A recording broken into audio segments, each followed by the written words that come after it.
Halo semuanya, selamat datang lagi di channel saya, Kevas Evander. Pada bulan Mei kemarin, saya sempat diundang oleh stasiun TV IDX Channel untuk berbincang-bincang mengenai pengalaman berinvestasi saya. Nah, pada acara tersebut saya ada membagikan tips berinvestasi ala saya pribadi, di mana sebenarnya tips tersebut merupakan suatu framework atau kerangka berpikir saya secara garis besar bagaimana cara saya untuk memilih suatu saham. Nah, semoga video ini bermanfaat buat teman-teman, makanya tonton terus saja video ini sampai habis.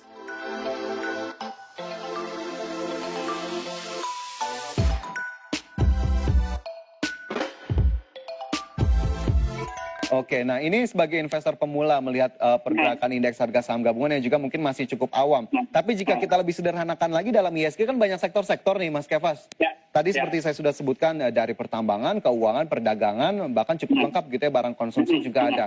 Nah ini apakah kemudian ada saran juga nggak sih Mas Kevas untuk melihat sektor-sektor ini cukup banyak, akhirnya investor tidak kebingungan sendiri terutama para pemula? Oke, buat tips buat pemula sih menurut saya kita mulai dari investor yang pertama, yang paling umum atau yang paling kalian pahamin gitu. Saya nggak bisa bilang kalau paling umum mungkin saya bisa mulai dari consumer goods atau industri finansial. Yang kita temui sehari-hari begitu ya? Karena kita temui sehari-hari, betul sekali. Tapi kalau misalnya kalian nih adalah seorang pegawai kantoran yang bekerja dalam industri pertambangan, kalian mungkin nggak ngerti dunia industri finance. Ya mulai aja dari industri pertambangan. Jadi mulai dari yang umum atau mulai dari kompetensi kalian ada di mana, seperti itu. Oke, tapi akhirnya nanti akan tercipta preferensi masing-masing begitu ya bagi para investor ya? Saya setuju kalau nanti akan tercipta preferensi masing-masing karena lebih nyaman di industri yang mana. Oke, lebih nyaman di industri yang mana, akhirnya menentukan pilihannya nanti akan kemana begitu ya? Nah Betul. ini selain tadi ada info IHSG, kemudian juga sektor-sektor di indeks harga saham gabungan juga. Saya tadi sudah merangkum sedikit Mas Kevas, tips investasi ala Mas Kevas ini. Iya. Ada salah satunya melakukan analisa per industri. Nah, ini tadi menyambung tadi industri yang tadi, apakah memang masing-masing industri harus kita lakukan analisis sendiri-sendiri begitu? Kalau saya lakukan seperti itu, jadi saya memang ngelakuin kan sebenarnya di sektor kita ada 9 sektor industri ya.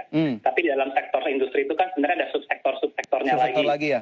Betul, jadi seperti consumer goods itu ada food and beverage, kemudian ada kosmetik, ada yang lainnya segala macam, ada rokok. Nah, jadi kita menganalisanya itu sebenarnya per subsektor. Nah, kalau yang investor mungkin saya awalnya kan umum ya. Jadi saya juga bingung nih kompetensi saya sebenarnya di mana. Jadi memang saya harus lakukan analisa per setiap subsektor industri itu. Oke. Ada indikatornya nggak sih Mas akhirnya, oh industri ini ternyata cukup menarik begitu, industri ini ya, tidak begitu menarik? Tentu ada indikatornya ya. Karena kan step berikutnya kan saya bilang bahwa dari subsektor itu pilih yang 1 sampai mentok-mentok tuh 3 lah. Kalau bisa saham yang terbaik di subsektornya. Nah, tentu saja kita bisa ngeliatin dari, kalau saya kan pendekatannya fundamental ya Mas ya. Jadi kita melihat rasio-rasio profitability margin-nya seperti apa, return on equity-nya seperti apa. Jadi memang rasio-rasio keuangan yang menilai ini perusahaan itu bagus atau enggak. Nah, saya banding-bandingkan tuh di situ. Oke, jadi cara termudahnya juga adalah membanding-bandingkan gitu ya, antara satu perusahaan dan perusahaan lain. Ya. Oke, akhirnya tadi kita lanjut ke tips yang kedua setelah melakukan analisis per industri. Pilih 1 sampai 3 saham berkualitas terbaik begitu ya dari Mas Kevas sendiri. Nah, ini indikatornya tadi sudah disampaikan salah satunya rasio-rasio keuangan. Kemudian cara melakukan analisis yang lebih mendalam lagi terkait emiten atau saham tersebut, apalagi yang perlu dilakukan Mas Kevas?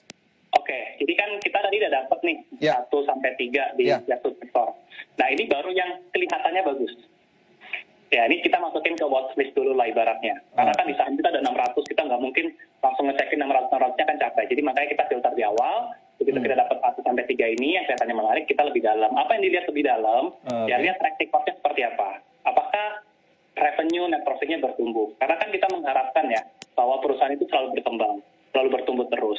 Nah, kita bisa dilihat nih pendapatannya naik nggak? Terus track record manajemennya seperti apa, bagus atau tidak, rutin bagi dividen atau tidak, profitability margin-nya naik terus atau enggak, atau malah semua kinerjanya malah turun terus. Nah, itu kan dipertanyakan. Oke, cukup banyak begitu ya akhirnya bisa kita perhatikan dari masing-masing emiten atau perusahaan. Iya. Oke, ini cukup lengkap sekali tadi tipsnya, tapi terakhir Mas Kevas, singkat saja, ada tidak yang ingin disampaikan untuk milenials agar akhirnya berani untuk memulai investasi saham saat ini juga? Nah, seperti saya tadi bilang bahwa saya yakin bahwa kenaikan secara jangka panjang itu harga saham kita pasti akan naik secara jangka panjang. Dan jangka pendek itu akan naik turun. Nah, seperti yang kita tahu, sekarang ini kan ada di masa-masa di mana mungkin saham kita lagi indeksnya lagi turun. Nah, Jadi kalau ada penurunan, itu kita harus lihat nih, apakah perusahaannya ini sebenarnya pasti baik-baik aja. Jadi kalau perusahaannya baik-baik aja, harga sahamnya turun, itu kan adalah peluang sebenarnya. Jadi buat teman-teman yang baru mulai, jangan takut sih sebenarnya, karena di sini ada peluang yang bahkan saya pun juga sudah menunggu-nunggu masa-masa seperti ini. Oke, baik. Jadi selalu ada peluang begitu ya di kondisi apapun, itu yang perlu dijadikan salah satu motivasi begitu bagi para milenial untuk memulai investasi di dunia saham. Mas Kefas, terima kasih banyak ini sudah bergabung bersama kami dan memberikan tips-tips jitu-nya nih kalau boleh saya bilang di investasi dunia saham. Sukses selalu Mas Kefas dan tentunya jaga kesehatan. Ya, thank you juga Mas, jaga kesehatan juga Mas. Ya. Nah, itu tadi dia sedikit cuplikan video waktu saya ada di IDX Channel. Ya, seperti yang teman-teman ketahui, kondisinya kan sekarang lagi pandemik seperti ini ya. Jadinya, waktu itu pun, waktu diundang, kita juga cuma pakai video call aja. Nah, tapi yang penting semoga isi kontennya bermanfaat. Tapi sebenarnya di segmen waktu kita lagi bahas tentang tips berinvestasi ini, itu merupakan segmen terakhir. Makanya waktu itu sempat agak dikebut ya, dan sebenarnya belum sempat semua poinnya saya jelasin. Baru sampai poin ketiga ya, dimana poin ketiga itu kan kita menganalisa saham yang udah kita pilih, ya lebih dalam lagi. Nah, baru kemudian step berikutnya adalah step waktu kita untuk menentukan harga beli dan harga jualnya. Nah, di sini saya mau memberikan suatu prinsip ya, di mana prinsip ini saya pakai, dan prinsip yang saya pakai ini adalah prinsip di mana saya harus mementingkan kualitas fundamentalnya terlebih dahulu, ya kualitas sahamnya bagus atau enggaknya, baru saya kemudian ngomongin tentang harga beli dan harga jualnya.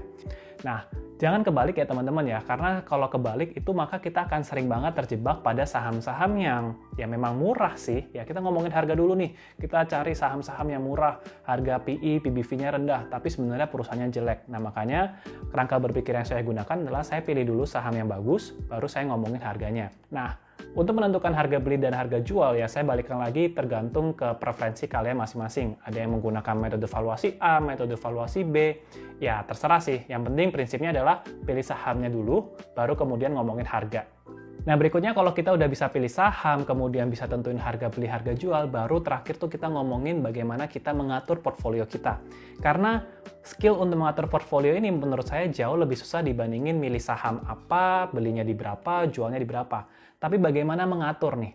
Ya, kenapa? Karena kalau kita nggak bisa ngatur keuangan kita, bagaimana kita mengatur portfolio kita, maka ya sia-sia aja kita bisa pilih saham yang benar atau saham yang bagus. Nah, kalau saya pribadi, kalau saya bisa share sedikit, saya mengatur portfolionya itu saya suka membeli secara bertahap. Ya, saya sudah tentukan harga belinya di berapa, kemudian saya beli bertahap waktu harga tersebut sudah mencapai harga titik target beli saya.